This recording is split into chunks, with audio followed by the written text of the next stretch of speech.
স্বরাষ্ট্রমন্ত্রীর সামনে 7 দিনের চ্যালেঞ্জ ছুড়ে দিলেন ফাটাকেষ্ট। স্বরাষ্ট্রমন্ত্রী কি তাকে এই 7টা দিন দেবেন? আপনারা কার দিকে, স্বরাষ্ট্রমন্ত্রী নাকি ফাটাকেষ্ট? আপনাদের রায় নিতে আসছে চৈতালি রায়, খবর কলকাতা। আমাদের ঘুষ দিতে না হলেই ভালো, কামাই বাড়বে। হ্যাঁ ঠিক আছে। চলতি কা নাম গাড়ি। 17 বছর ধরে তো কিছুই হয়নি। 7 দিন দায়িত্বটা অন্য একজনের হাতে দিয়ে দেখাই যাক না কি হয়। আজকের অভিমত, ফাটাকেষ্টকে 7 দিনের জন্য স্বরাষ্ট্রমন্ত্রীর দায়িত্ব দেওয়া হোক। ফাটাকেষ্টর পক্ষে 60%, বিপক্ষে 40%। যা সর্বনাশ হয়ে আছে, 7 দিনে তো তার চেয়ে বেশি কিছু হবে না। ওকে একটা চান্স দেওয়া দরকার। গুরু আমাদের লোক, ছবি হিট। 20 का 50, 20 का 50, 20 का 50। ফাটাকেষ্টকে 7 দিনের জন্য স্বরাষ্ট্রমন্ত্রীর দায়িত্ব দেওয়া হোক। পক্ষে 75%, বিপক্ষে 25%। ফাটাকেষ্ট লোকটা তো ভালোই, দেখা যাক না কি হয়। ভালো লোকের আসল চেহারাটা তো দেখলাম, 7 দিন না হয় একটা খারাপ লোককেই দেখি। ফাটাকেষ্টকে 7 দিনের জন্য স্বরাষ্ট্রমন্ত্রীর দায়িত্ব দেওয়া হোক। পক্ষে 85%, বিপক্ষে 15%। স্বরাষ্ট্রমন্ত্রীর ইস্তফা চাই, স্বরাষ্ট্রমন্ত্রীর ইস্তফা চাই, স্বরাষ্ট্রমন্ত্রীর ইস্তফা চাই, স্বরাষ্ট্রমন্ত্রীর ইস্তফা চাই। আপনারা কি ওয়াকআউট করছেন? হ্যাঁ, অনেক সহ্য করেছি, আর নয়। রণদেব পালের মতন একটা দুর্নীতি পরায়ণ লোক স্বরাষ্ট্রমন্ত্রীর মতন গুরুত্বপূর্ণ পদে থাকার যোগ্যই নয়। আমরা চাই একটা ক্লিন গভর্নমেন্ট, সেফ গভর্নমেন্ট।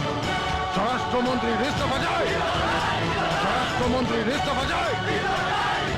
বিরোধী পক্ষের দাবি ক্লিন গভর্নমেন্ট, সেফ গভর্নমেন্ট। আর সাধারণ মানুষের দাবি ফাটাকেষ্টকে 7 দিনের জন্য স্বরাষ্ট্রমন্ত্রীর দায়িত্ব দেওয়া হোক। 7 কাণ্ডের নেতা রণদেব পাল, তিনি কি বলেন? উত্তরের অপেক্ষায় চৈতালি রায়, খবর কলকাতা। কি শুরু করেছেন কি আপনারা? গুন্ডা ফাটাকেষ্টর হয়ে জনমত তৈরি করছেন? কে বলছেন? তোমাদের বাঁচার মরা যার হাতে, রণদেব পাল, হোম মিনিস্টার। দেখুন, স্যার, একটা নিউজ চ্যানেলের যা কাজ, আমরা তো সেটাই করছি। তোমাদের কাজ আমি বের করে দেব। যেটা করছো সেটা বন্ধ না করলে এ শহরে তোমাদের একটাও টাওয়ার থাকবে না। চ্যানেল বাঁচাতে চাইলে আমার বদনাম নয়, গুণগান করো।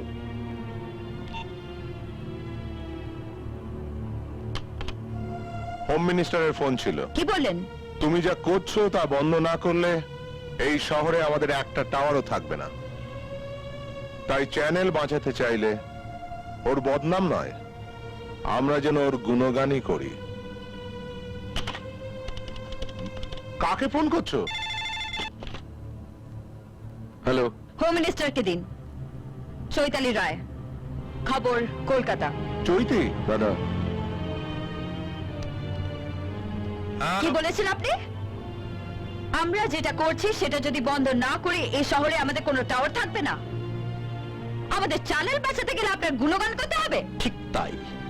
মিস্টার হোম মিনিস্টার, এই শহরে আমাদের কোনো টাওয়ার থাকবে কি না তার ব্যাপারে না চিন্তা করে আপনার গদিটা থাকবে কি না সে ব্যাপারে বেশি চিন্তা করুন।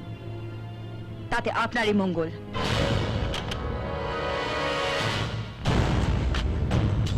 ফাটাকেষ্ট দেখছি মিডিয়াকে ভালোই হাত করেছে।